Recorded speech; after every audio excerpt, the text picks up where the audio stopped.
How important is gratitude? Henry Emile was a Swiss moral philosopher. He said, "Thankfulness is the beginning of gratitude. Gratitude is the completion of thankfulness." Thankfulness may consist merely of words. Gratitude is shown in acts. We learn about the importance of gratitude from the healing of the 10 lepers in Luke chapter 17, 11 through 19. The Lord Jesus was passing through one of the cities on the border of Samaria and Galilee when he was met by 10 lepers. As they stood far off from Jesus, they lifted up their voices and cried, "Jesus, Master, have mercy upon us." These 10 lepers knew something about Jesus.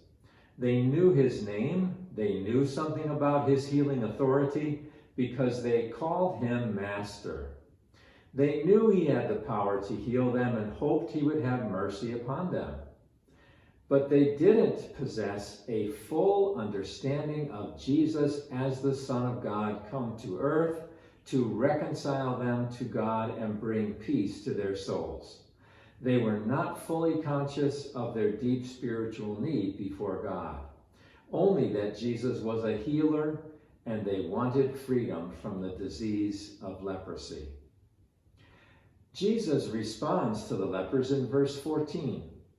"And when he saw them, he said to them, 'Go, show yourselves to the priests.' And it came about that as they were going, they were cleansed." A leper must go to the priest to be pronounced clean so that he can enter back into ordinary society again.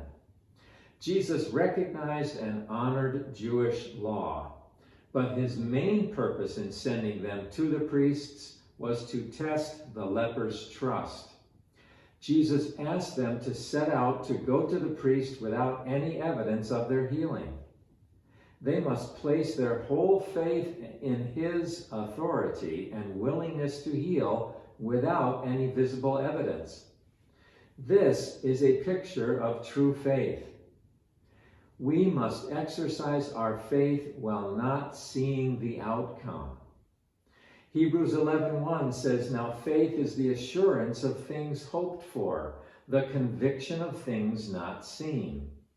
2 Corinthians 5:7 says, "For we walk by faith, not by sight."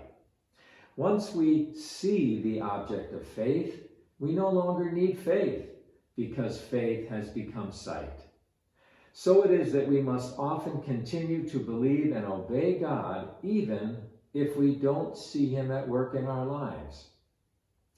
C.S. Lewis, the renowned Christian author and professor, said, "If you read history, you will find that the Christians who did the most for the present world were precisely those who thought most of the next world. It is since Christians have largely ceased to think of the other world that they have so little effectiveness in this world."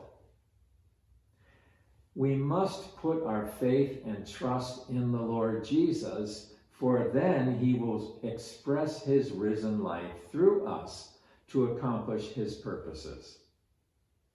Now notice the one leper who returned and gave thanks.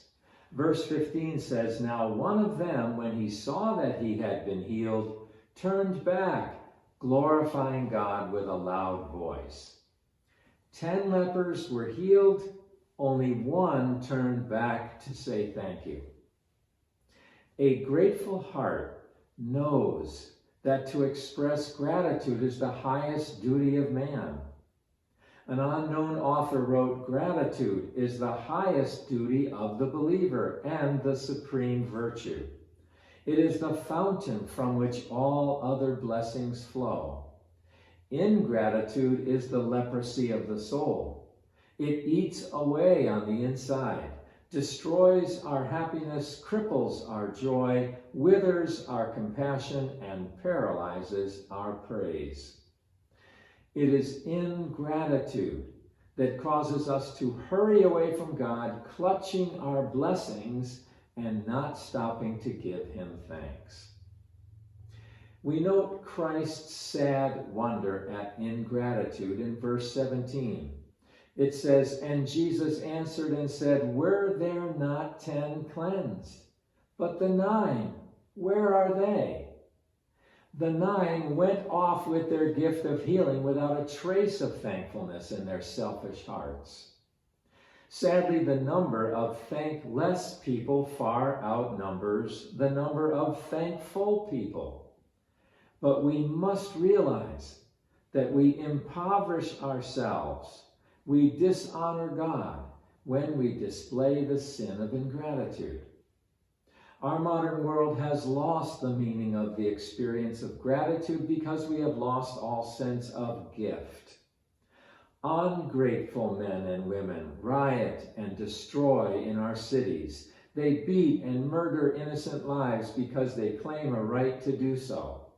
They plunder and steal because they are lawless and rebellious. At the heart of such behavior is an attitude of scarcity and not gratitude, not thankfulness. The posture of radicals lacks gratitude and carries an attitude of entitlement.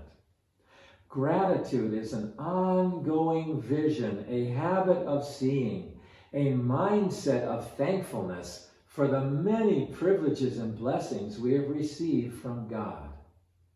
For of him and through him and to him are all things. To him be the glory, both now and